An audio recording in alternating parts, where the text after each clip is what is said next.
Jabalia, northern Gaza, around 5 a.m. The UN school turned shelter for 3,000 people just attacked. A UN employee took these cell phone images. Breathing heavily, he races classroom to classroom.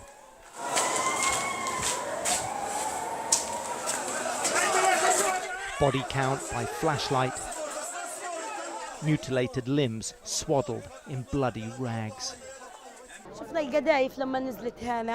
We saw the shells when they hit and shrapnel was falling like rain. I was so scared and the school filled with smoke. We poured water in our eyes just to see, she says.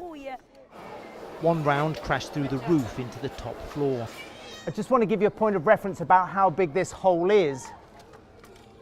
The diameter is about the length of an ordinary broomstick. Another round ripped through the latrines in a classroom, opening a hole about the same size as the other. Witnesses say this is some of the shrapnel that peppered the school. The UN says it repeatedly notified Israel and Hamas of the coordinates of the shelter, most recently just 8 hours before it was hit. CNN asked the Israeli military if their forces fired on the school that was supposed to be a safe haven.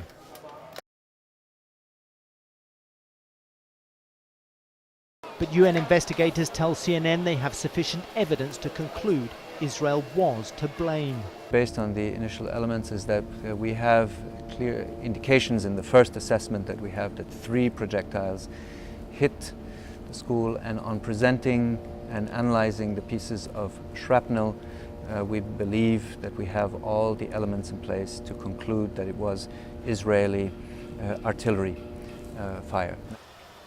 Israel has batteries of howitzers aimed at Gaza.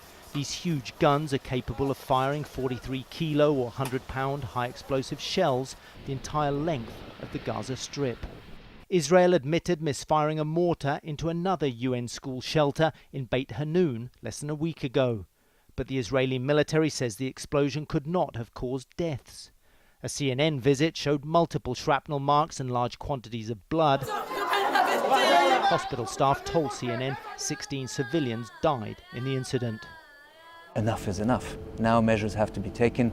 People who go to these places expect that they go there because they will be safe. And here's the confirmation that it appears that there is nowhere where you can be safe, and therefore measures have to now be taken by the Israeli Defense Forces to ensure much better protection.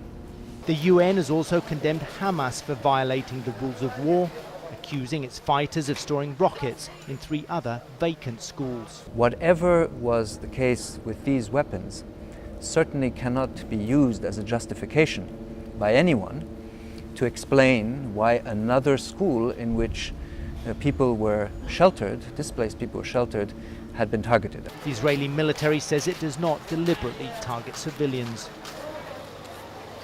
At the school gates, this bloody footnote to the tragedy.